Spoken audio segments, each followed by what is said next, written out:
तसेंगना मखोइना Newton लई Hyva अमता खंखिद्रे Henry खोइसु पिक्ट्रू हलक्तबदुदा मथा साना Laramie मतमदी अदुम हौजिनखे नुमिता सिलकले Henry अमदी James जोनी मखोइ अहुम चेमचेत अमा फागा पारी दानी ऐ नंबु याम नुंसिये ऐगी थमोइगी ओइवा असेंगबु नुंसिबसे नंगना करमना थाजगनी ऐ नंगना सियो हाइरसु सीके ऐ नंबु नुंसि हाइबसे नंग यारोइद्रा करिगुंबा याद्रबदी ऐना नंगोंदा तमनदोइनी सेवा यारोको नहाकी नोइनोइ सखेनबी चेदु उवदा हेनरी गा जेम्स कदो यंगना पंगनोक्तनो ई ऐ सिरेदा जोनी की मदाउसे जेम्स ना यादेको मिदी यादेको सक फजबु काइसे बुट हो लिन हो कोई तान तानबीरब मालिने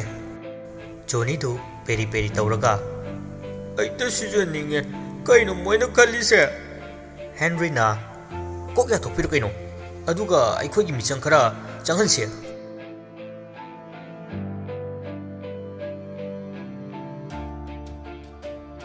नुमिदांग उसिलकपदगी तोंगसांगसु थोरकलमी ngसाइदगी ngangiba mayamdu masu loina targa lerami tongshang sauningna thoraklaga kadi haiba no gito henry khoisu tongsang da loini yinglai james na tongsang noi saise noi na mun kidore nangdi yam nungai bidida tongsang manatondagi mapi du chadum tarai aduga thamoi shokna aina kadi lan kebaino adumna tawriba Henry na kaino tongsang natondagi chenthare iduna napla tongsang na natecho mi pine aji pisa mi taita de naton daitai wahai du tavda Henry du haunu nokthore e yaina nangi du dia adudi mittagi kari tarake tongsang bu karem kathaina bu manba khunok tuda tongsang tasengna thamoi kai khre kappaga prap chenthokhi Jonina Mai sai ngai khuo mai sai Tongsang mapana sauna thoroklaga ai lem tharoi nune bulam tharoi adok pukchal pekpa Tongsang ingongta asuko sittabanang Tongsang du noinoi thibala I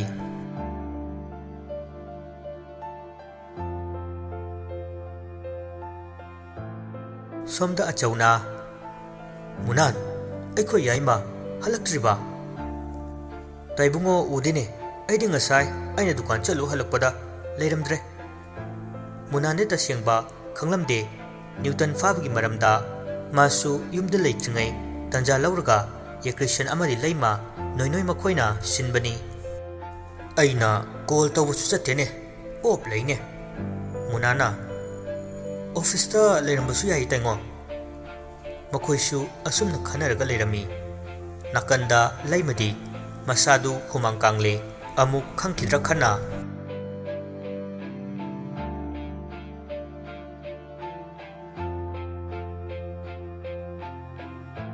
somdasu tombina aikhoi torodi James na aikhoi toro kaina wari di mayamdu Newton leite haina kaya pakhatpamakte natte maramdi Newton kaidore haiwa khanglamde Tongsang mai hauna ka khudingi thirai adubu uchina sinna noinoi du keraga powder tharga leirambadu ufata tongsang na he chapi nangna yena pabo mandagi tawba sia powder ka thaja sari noinoi karisu thawa sadana ayo noktum nokni ibyama mase nangini haina nuphadu marai bakta theta thambro tongsang su hande thami nang ka dog habno noi na ai ji mangwan da lai kani ai na bu ham nong si tongsang du khangsau sawgale e magi khwangchet kadu semlaga na ro ko kenang khangni dana noi ga tongsang gadu masam phoina ra e tongsang na wangba hen ba maram na lakcha ba hele e masam du yen matu sat ba dauna amamam satura e aduga khudang yetlaga laktana haidatli noi du nabana ngau khre ayo sire thadao thune thadao tor kapsila ura Tongsangna Natik lay dadi kapune. wadu loiva nangde noina maya du kathoga Tongsangda sor kamsilai. Tongsangdu ngehaktuda gyantada phijing chongi manatondu melaga khangi. Khangfra nang. Tongsang pangodo orai. Sor manam ni kainaga yongchak manam name. Kaya mor khabalin no sibo namthi. Noi maya du kathoga amuka su kamsili tana dana Tongsangda Tongsangdu sauna cheli. One day nange matam lakhini dana nang. Tongsang khangbu ngamda chenthorei noi su adum tanaraga sordu kamsili. Tongsang sum chelakpada ka amada changlei Newton pullaga leirambadu ubda. Wow! Kya da phajakrabano. Newton di isang sangkai mamit manaduna maya ani duga Tongsangi masaktu ubada ngakna mamit lauthorei. Tongsangna Masini pasidi mami se chapumu lawina rasiyam lai haiba. Tanjaduda mi lakpagi makol tavada Tongsang machi amada lumaga leikre. Newton du masadu ipa pakhatna leirambadu ubda Yakrishana kemta kana fangwene nangna fana mafam sidagi nanthokna tawrido. Newton mamitu faina Tongsangna leiriva maikairom ding lei. Yakrishan su Newton na adumna yengbaduda masu leithoi.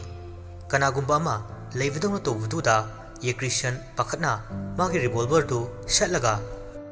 Kanano lumug leido yam tu thoro. Wahidu tavda Tongsang manungdagi Alibu khangkhajala ne. Kamai tawnia kihan kya. Yakrishan amuksu hairei thoraktriba hujipau. Handakti Tongsangdu tamna thorai. Ngasaidaidi Yakrishan uramde. Haujikta Tongsangi masaktu ubuda ngahaktongduda mihul chengkhatkre. Ipa pakhatna nang mira bula. Tongsang maya achoba aniduga kathoklaga Charage to. Yakrishan tingkhatana lauramlaga chenthokhi. Oima aisi kana lege ai but kanbio. Tongsangdu noklaga Hima khaji tawni ni nangbo. Somdi Yakrishana lauraga chenthorappududa mayamdu chensilai leimasu pakhatna achoba kaithore. Yakrishan pakhatna sor thabet holaga lehure ma. Henry khoidi wakhal amada pakhatna toro asumna solamlaga kadu tamna chensili. Makoi wakhalda pictru oiramgani haiva asigi wakhalda leikre.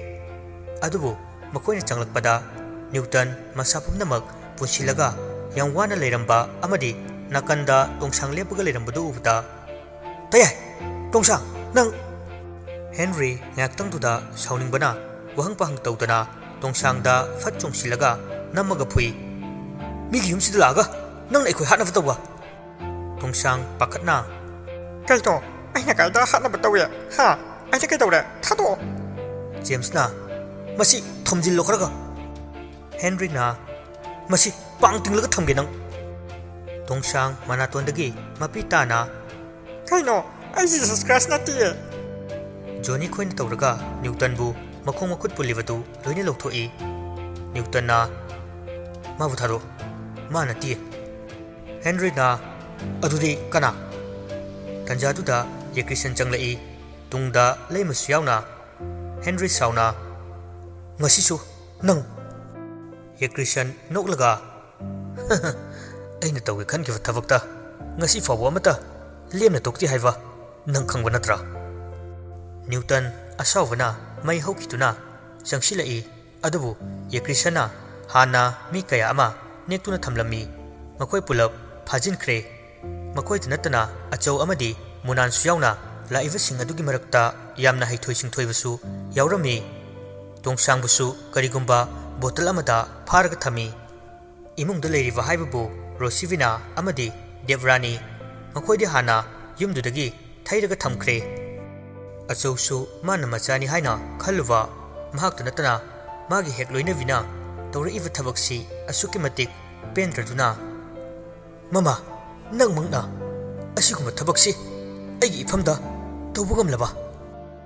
Leimana aina hana haidra ꯃꯣꯏ ꯄꯥꯕꯨꯡꯅ ꯅꯨꯄꯤ ꯃꯆꯥꯗꯨꯗ ꯉꯥꯎꯔꯒ ꯂꯩꯔꯦ ꯑꯩꯁꯨ ꯀꯥꯟꯅꯔꯔꯣꯏ ꯍꯥꯏꯕ ꯈꯪꯕꯗꯒꯤꯅꯦ ꯑꯩꯒꯤꯁꯨ ꯑꯇꯣꯞꯄ ꯄꯨꯟꯁꯤ ꯃꯍꯥꯎ ꯑꯃꯗ ꯍꯤꯡꯅꯕ ꯑꯩꯒꯤ ꯂꯝꯕꯤ ꯊꯤꯔꯤ ꯅꯪꯅ ꯑꯩ ꯊꯥꯗꯣꯛꯑꯒ ꯆꯠꯈꯤꯕꯗ ꯑꯩ ꯀꯔꯤꯝꯇ ꯍꯥꯏꯔꯣꯏꯅꯦ ꯑꯗꯨꯒ ꯅꯪꯅ ꯍꯧꯖꯤꯛꯇꯤ ꯑꯩ ꯅꯪꯒꯤ ꯋꯥ ꯑꯃꯇ ꯇꯥꯔꯔꯣꯏ ꯅꯈꯣꯏ ꯄꯨꯝꯅꯃꯛ ꯇꯨꯝꯅ ꯍꯥꯠꯂꯝꯃꯒꯅꯦ ꯑꯩ ꯍꯌꯦꯡꯃꯛ ꯑꯃꯦꯔꯤꯀꯥꯗ ꯆꯠꯈ꯭ꯔꯅꯤ ꯑꯆꯧ ꯅꯨꯡꯉꯥꯏꯇꯅ ꯍꯥꯠꯂꯣ ꯑꯩꯕꯨ ꯍꯥꯟꯅ ꯅꯪꯒꯤ ꯁꯤꯒꯨꯝꯕ ꯃꯑꯣꯡꯁꯦ ꯑꯩꯒꯤ ꯃꯤꯠꯁꯤꯗ ꯎꯍꯟꯒꯅꯨ ꯍꯦꯟꯔꯤꯅ ꯌꯥꯝ ꯊꯨꯅ ꯊꯥꯗꯣꯛ ꯐꯖꯅ ꯍꯥꯏꯔꯤꯉꯩꯁꯤꯗ ꯌꯦꯀ꯭ꯔꯤꯁꯅ ꯍꯧꯖꯤꯛꯁꯨ ꯋꯥ ꯆꯥꯎꯔꯤ ꯉꯥꯏꯍꯥꯛꯇ ꯉꯥꯏꯔꯦꯗ ꯖꯦꯝꯁ ꯈꯣꯏ ꯖꯣꯅꯤ ꯈꯣꯏ ꯂꯣꯟꯅ ꯆꯤꯔꯣꯟ ꯇꯧꯅꯩ ꯎꯔꯤꯒ ꯈꯨꯔꯥꯇꯣꯝꯕꯤꯒ ꯀꯧꯔꯁꯦ ꯑꯩꯈꯣꯏ ꯆꯞ ꯃꯥꯟꯅꯅ ꯀꯟꯅ ꯂꯥꯎꯁꯦ ꯑꯁꯤ ꯍꯥꯏꯔꯒ ꯌꯥꯝ ꯀꯟꯅ ꯀꯧꯏ ꯎꯔꯤ ꯎꯔꯤ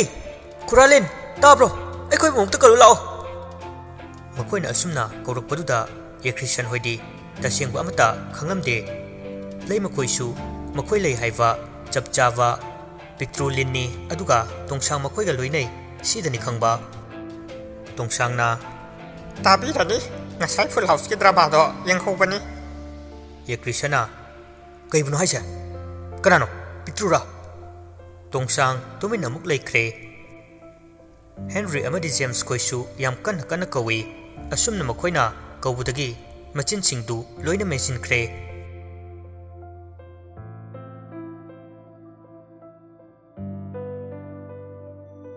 ꯁꯣꯝꯗꯅ ꯇꯣꯝꯕꯤꯒ ꯎꯔꯤꯒ ꯑꯆꯥꯄꯣꯠꯀ ꯆꯥꯗꯅ ꯌꯦꯡꯂꯤ ꯎꯔꯤꯅ ꯑꯩ ꯁꯤꯒꯤ ꯍꯦꯔꯣꯁꯦ ꯌꯥꯝ ꯉꯥꯎꯏꯗ ꯇꯣꯝꯕꯤꯅ ꯍꯦꯔꯥ ꯅꯪꯕꯨ ꯅꯨꯄꯤꯔꯣ ꯍꯦꯔꯣꯗ ꯉꯥꯎꯔꯤꯗꯤ ꯃꯈꯣꯏꯅ ꯁꯣꯝꯗ ꯅꯨꯡꯉꯥꯏꯔꯤ ꯐꯤꯂꯝ ꯌꯦꯡꯂꯤꯉꯩ ꯀꯧꯕ ꯉꯥꯡꯕ ꯑꯃꯠꯇ ꯆꯪꯗ ꯃꯄꯥꯟꯗꯅ ꯍꯦꯟꯔꯤ ꯈꯣꯏꯕꯨ ꯍꯥꯠꯇꯧꯔꯦ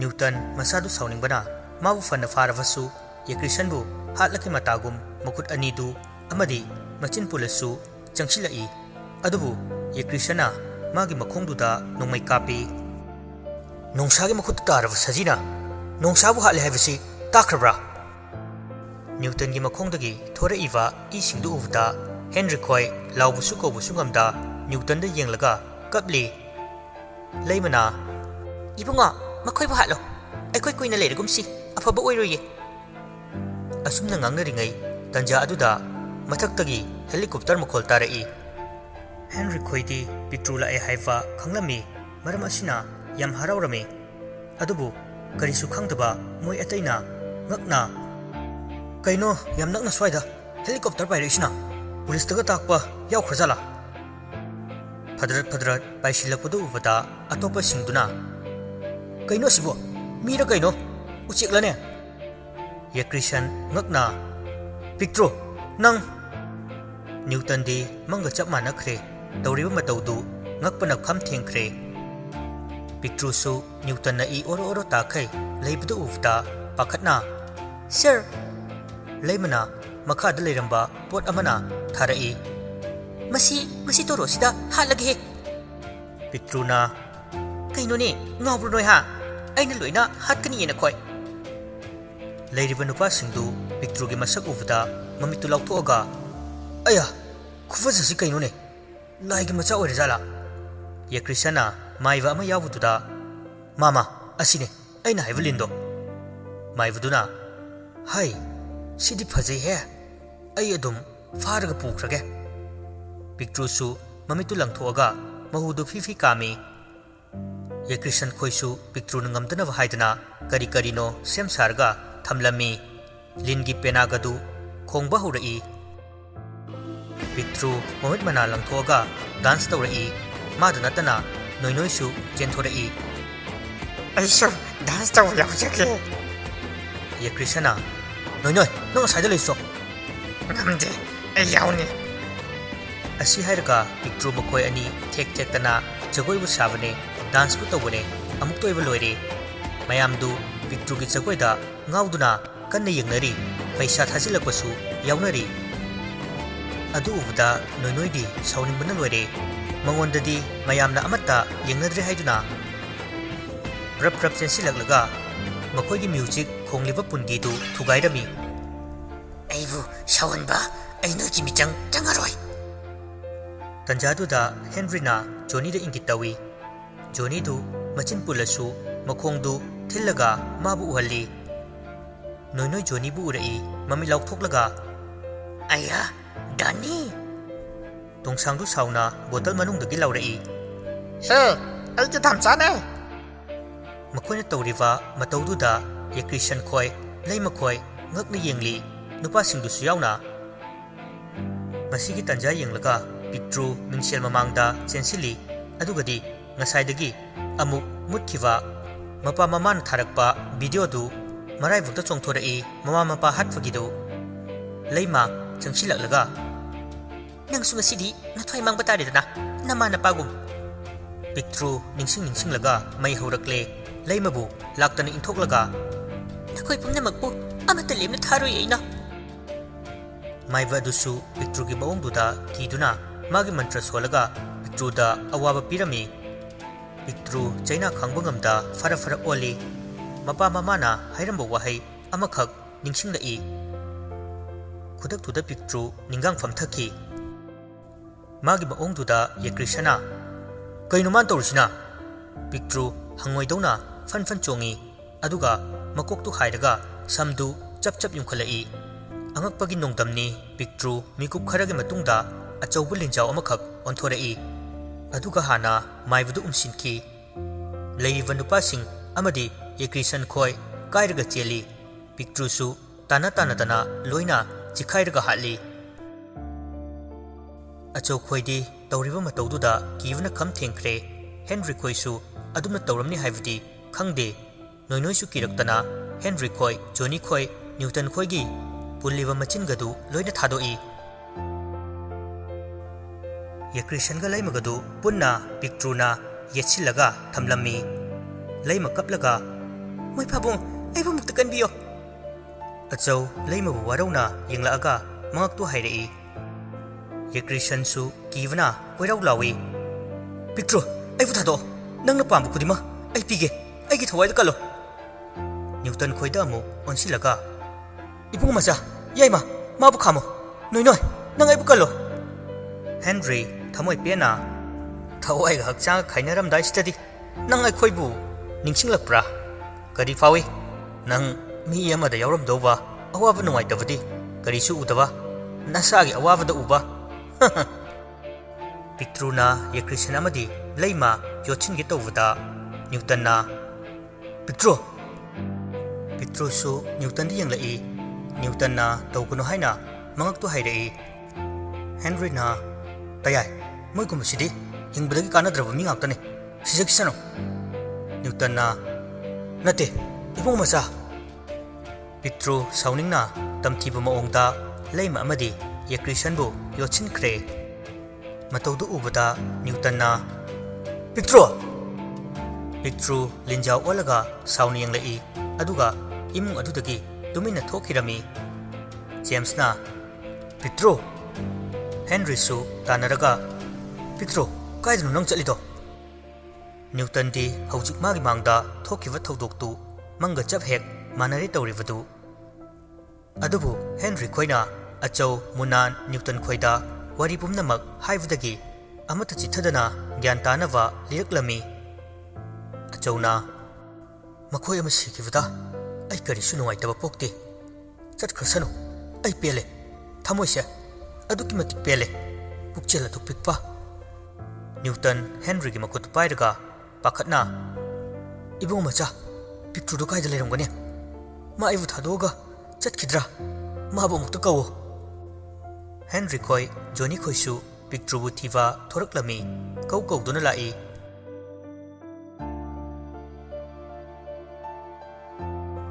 ꯁꯣꯝꯗꯅ ꯁꯨꯅꯨꯡ ꯃꯅꯨꯡꯗ ꯄꯤꯛꯇ꯭ꯔꯨ ꯀꯞꯂꯒ ꯂꯩꯔꯤ꯫ ꯏꯇꯥ ꯇꯣꯡꯁꯥꯡ ꯑꯩ ꯃꯐꯝꯁꯦ ꯊꯥꯗꯣꯛꯑꯒ ꯆꯠꯂꯒꯦ ꯑꯃꯨꯛ ꯑꯩꯒꯤ ꯁꯛꯁꯦ ꯎꯠꯄ ꯑꯩ ꯉꯝꯃꯔꯣꯏꯌꯦ꯫ ꯇꯣꯡꯁꯥꯡꯗꯨ ꯅꯨꯡꯉꯥꯏꯇꯅ ꯁꯝꯐꯥꯕꯤ ꯅꯪ ꯑꯗꯨꯃꯥꯏꯅ ꯇꯧꯒꯅꯣ꯫ ꯄꯤꯛꯇ꯭ꯔꯨ ꯁꯥꯎꯅ ꯊꯤꯅ ꯆꯩꯔꯛꯏ꯫ ꯆꯤꯟ ꯊꯤꯔꯛꯀꯅꯤ ꯏꯅ ꯏꯀꯥꯕꯅꯦ ꯅꯪꯀꯣ ꯑꯩ ꯁꯝꯐꯥꯕꯤ ꯀꯧꯗꯦ꯫ ꯑꯣ ꯁꯣꯔꯤ ꯇꯣꯔꯣ꯫ ꯇꯣꯝꯕꯤꯅ ꯍꯣꯏꯅꯦ ꯐꯔꯦꯅꯦ ꯑꯩꯒ ꯄꯨꯟꯅ ꯆꯠꯈ꯭ꯔꯁꯤ꯫ ꯎꯔꯤꯅ ꯌꯥꯔꯣꯏ ꯆꯦ ꯇꯣꯔꯣ ꯑꯩꯈꯣꯏꯗ ꯆꯠꯁꯦ꯫ amana amangang tau levaduda Pictru sauningna Yare, taningdre, wathidom ta. asi hairaga chatkena leithorakpada uchi mayam ama mangak thangatana Pictru de yenga lerami tongsang kina Oima, uchi. tombina kaino uchi mayam sidi yamkraba uchi mayam dugi maraktagi khwaidagi pangbu manwa mamai wangbang lawba ama thoraaga Pictru gi saganda tunglaga Hello, Miss Toro. Pictru khoidi ngakpana kham thengle karino haina uchina wangang lakpaduda Pictru pakhatna Nang lon thok pro. uchi du ikaina noglai aduga Aisi Ganesh ki uchi du ne. tombi mami lauthoklaga hai nang disida natom tula ira Kaino mi ibungo siba Mahadevaga lakwinabane. wahai du tavada ngakna kari mari kaida lege nakandagi anganba mangal amaga loinana thorai aduga ai sida lei he tombi chensilaga uprang upaga khoirami prabhu nanaibu unabala ibra natte ai nangbu unaba lakpa natte ko tongsang kaplaga Prabhu, ai sininge. Ai nang buyam warawi. karigi kapino ai pumnamak khangi haujikti aina power delivery onaba maram oiraga natra tombina prabhuna mafam sida kedawu lakpano mahadevna facebook ta aina photo amakhak thengnaba mayamna cute oi haidana ama madu aigi product oiramni haiva aina adum khange aduna kayamu kyutharabano haina yengba lakpani Pictruna Mapu ibungo ai cute oibaga amata pamjadre. Ai hanagi torodo adugi punsido hello. Mahadevadu noklaga hoida pharine aina delivery onaramavnina toro nangi cute boardu chongthorao anganba mangan ama fan chongthorai tongsang mayaduga Prabhu, aigi yase karino haibiyo. Mahadevna mantra solaga tongsangi mayadu suloina fahanbirami aduga toro nangi samdo fazana tingjaro ngasidagi aduga nakhoi ani bor amamam nijaro tongsangna Prabhu, aibu cute ohen biramo. Pictruna Mapu ibungo aibu bor amaniu hairabadi. Ai ipuroiba oigadoriba mana aingondagi henba amata lehengano magi mita. Mahadevadu noklaga oh I know singini nangdia phare ai chatlage tongsang asangbi nang ngasidagi kyutharo aduga toro nangsu nangna pamiba adumak lemna phangjaro ai chatle he kuiba yararoi khudak tuda phatmutkhi urina Kaino aikoidi bor amata niba nang haudre mi mayam ni ge tawraga. tombina nangdi ngasaidagi kaidawraga leiriwa ha phatni ho yadro urina Makoigi loiraga fajana gyan taba khara yamna nige tawraga bitka leite he. Ai ikai ko. mikuptuda anganba mangan khara laaga Pictru amadi tongsangda phurai khanghaudi tongsang yam thuna Pictru dagi hena cute oikre hek uvada thamoigasi fan chongthokpani tombi mami lauthoaga dadagi thoi tongsang wahai du tavda Pictru ga tongsanga khangprek khangi urisu haujikta tongsang urai mamit kadu kupta khai Wow. nakandagi uchi singdusu chi khonglaga tongsangda loina omsilai tongsangna Oima, sibatare. Chalo, mathakta. makhoisu yam thuna ka manungda thorai Henry khoisu ka manungda leirami Pictru Newton uvada amuk leithoaga chatnava tawi Newton na makutu farai aduga Pictru nang aingonda hojik phawa sauriwa ai nangbu yam nungsiye nang yaudradi ai hingba ngamoye Pictru kaplaga Newton bu konsili Sir. Henry na toro ꯅꯪꯒꯤ ꯁꯝ ꯑꯐꯥꯕꯗꯤ ꯇꯤꯡꯂꯝꯃꯦꯅꯦ ꯇꯟꯖꯥꯗꯨꯗ ꯇꯣꯡꯁꯥꯡꯁꯨ ꯁꯨꯔꯨꯡ ꯃꯅꯨꯡꯗꯒꯤ ꯐꯟ ꯆꯣꯡꯈꯠꯂꯛꯏ ꯑꯗꯨꯒ ꯃꯈꯨꯝꯗꯨ ꯈꯨꯝꯁꯤꯜꯂꯤ ꯑꯁ ꯁꯤꯔꯝꯅꯤꯗ ꯂꯩꯔꯝꯃꯤꯕ ꯃꯌꯥꯝꯗꯨ ꯇꯣꯡꯁꯥꯡ ꯎꯕꯗ ꯊꯃꯣꯏꯒ ꯂꯣꯏꯅ ꯄꯥꯏꯊꯣꯛꯅꯈ꯭ꯔꯦ ꯉꯥꯎꯔꯒ ꯇꯥꯔꯦ ꯍꯦꯟꯔꯤ ꯃꯃꯤꯠꯇꯨ ꯂꯥꯎꯊꯣꯛꯂꯒ ꯇꯣꯡꯁꯥꯡ ꯖꯦꯝꯁꯅ ꯇꯣꯡꯁꯥꯡ ꯑꯩ ꯉꯥꯎꯔꯦ ꯇꯣꯡꯁꯥꯡ ꯃꯌꯥꯝꯗꯨꯅ ꯑꯗꯨꯝꯅ ꯍꯥꯏꯔꯛꯄꯗꯨꯗ ꯏꯀꯥꯏꯅ ꯏꯀꯥꯏꯌꯦ ꯑꯗꯨꯃꯥꯏꯅ ꯌꯥꯝꯅ ꯍꯥꯏꯖꯤꯜꯂꯛꯀꯅꯨ ꯑꯩ ꯁꯛ ꯌꯥꯝ ꯊꯤꯖꯩꯀꯣ ꯄꯤꯛꯇ꯭ꯔꯨꯅ ꯅꯤꯈꯤꯕ ꯕꯣꯔ ꯑꯗꯨꯃꯛꯅꯁꯨ ꯅ꯭ꯌꯨꯇꯟꯅ ꯑꯁꯨꯝꯅ ꯉꯥꯎꯗꯅꯕꯅꯤ ꯂꯩꯔꯤꯕ ꯃꯌꯥꯝꯗꯨꯅ ꯉꯥꯎꯔꯒꯁꯨ ꯅ꯭ꯌꯨꯇꯟꯒꯤ ꯃꯤꯠꯇ ꯄꯤꯛꯇ꯭ꯔꯨꯗꯒꯤ ꯍꯦꯟꯕ ꯂꯩꯇꯦ ꯈꯟꯈ꯭ꯔꯦ ꯖꯣꯅꯤꯗꯨ ꯃꯌꯥ ꯑꯆꯧꯕꯗꯨꯒ ꯍꯤꯒꯠꯂꯛꯏ ꯃꯩ ꯁ꯭ꯋꯥꯏ ꯑꯩ ꯅꯪꯕꯨ ꯌꯥꯝ ꯅꯨꯡꯁꯤꯌꯦ ꯑꯆꯧꯗꯨ ꯇꯣꯡꯁꯥꯡ ꯃꯅꯥꯛꯇ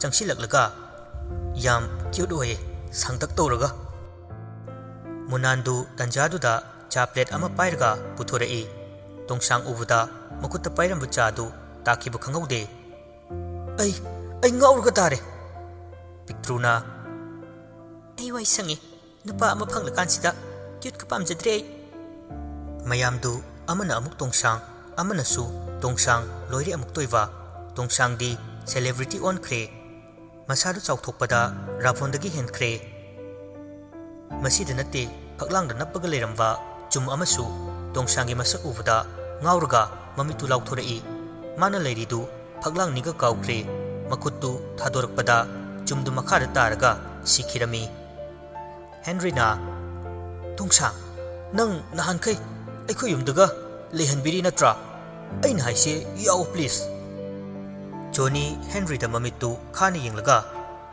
ꯑꯩ ꯁꯥꯎꯔꯛꯑꯅꯤꯍꯦ ꯑꯗꯩꯗꯤ ꯃꯥꯏ ꯁꯥꯏ ꯑꯩꯈꯣꯏꯗ ꯆꯠꯂꯁꯦ ꯂꯥꯛꯑꯣ ꯃꯐꯝꯁꯦ ꯊꯥꯗꯣꯛꯑꯒ ꯆꯠꯂꯁꯦ ꯇꯣꯡꯁꯥꯡ ꯃꯌꯥꯝꯗꯨꯅ ꯀꯣꯏꯇꯥꯟ ꯇꯥꯟꯅꯕꯗꯨꯗ ꯃꯆꯤꯟꯒꯗꯨ ꯇꯨꯝꯊꯣꯛꯑꯒ ꯃꯉꯛꯀꯗꯨ ꯍꯥꯏꯒꯠ ꯍꯥꯏꯒꯠꯇꯅ ꯆꯠꯂꯤ ꯖꯦꯝꯁꯅ ꯇꯣꯡꯁꯥꯡ ꯆꯠꯂꯁꯦꯃꯤ ꯂꯥꯛꯑꯣ ꯅꯪꯒꯤ ꯌꯨꯝ ꯑꯁꯦꯡꯕꯗ ꯅꯪ ꯍꯥꯟꯅꯗꯒꯤ ꯑꯩꯈꯣꯏꯗ ꯂꯩꯕ ꯅꯠꯇ꯭ꯔꯥ ꯂꯥꯛꯑꯣ ꯖꯣꯅꯤꯅ ꯆꯤꯟꯊꯤꯔꯛꯅꯤ ꯅꯤꯄꯥ ꯑꯗꯨꯃꯥꯏꯅ ꯇꯧꯔꯛꯀꯅꯨꯍꯦ ꯇꯧꯅꯔꯤꯕ ꯃꯌꯥꯝꯁꯤꯒꯤ ꯃꯔꯛꯁꯤꯗ ꯁꯣꯝꯗ ꯅꯣꯏꯅꯣꯏꯗꯨ ꯃꯔꯨ ꯁꯤꯠ ꯅꯥꯟꯅ ꯀꯣꯛꯊꯣꯛꯂꯒ ꯃꯄꯤꯒꯗꯨ ꯆꯗꯨꯝ ꯆꯗꯨꯝ ꯇꯥꯈꯩ ꯃꯍꯥꯗꯦꯕꯒꯤ ꯐꯣꯇꯣ ꯑꯃ ꯊꯦꯠꯂꯒ ꯑꯀꯟꯕ ꯃꯟꯇ꯭ꯔ ꯀꯌꯥ ꯇꯧꯔꯒ ꯈꯣꯏꯔꯝꯗꯨꯅ ꯂꯩꯈ꯭ꯔꯦ ꯄ꯭ꯔꯚꯨ ꯑꯩꯒꯤꯁꯨ ꯈꯤꯇꯗꯤ ꯀ꯭ꯌꯨꯠ ꯑꯣꯏꯍꯟꯕꯤꯌꯨ ꯀꯩꯗꯧꯒꯦ ꯐꯤꯒꯔꯁꯦ ꯌꯥꯝꯅ ꯅꯠꯇ꯭ꯔꯁꯨ ꯈꯔꯒ ꯇꯥꯍꯟꯕꯤꯌꯣ ꯃꯇꯥꯡ ꯑꯁꯤꯗ ꯂꯤꯟꯗꯨ ꯍꯥꯏꯔꯤꯕ ꯋꯥꯔꯤ ꯑꯁꯤ ꯂꯣꯏꯁꯤꯟꯖꯔꯦ ꯋꯥꯔꯤ ꯑꯁꯤ ꯄꯥꯊꯣꯛꯆꯈꯤꯕ ꯃꯇꯝꯗ ꯁꯣꯏꯈꯤ ꯂꯥꯟꯈꯤꯕ ꯌꯥꯎꯔꯕꯁꯨ ꯃꯌꯥꯝꯅ ꯉꯥꯛꯄꯤꯒꯅꯤ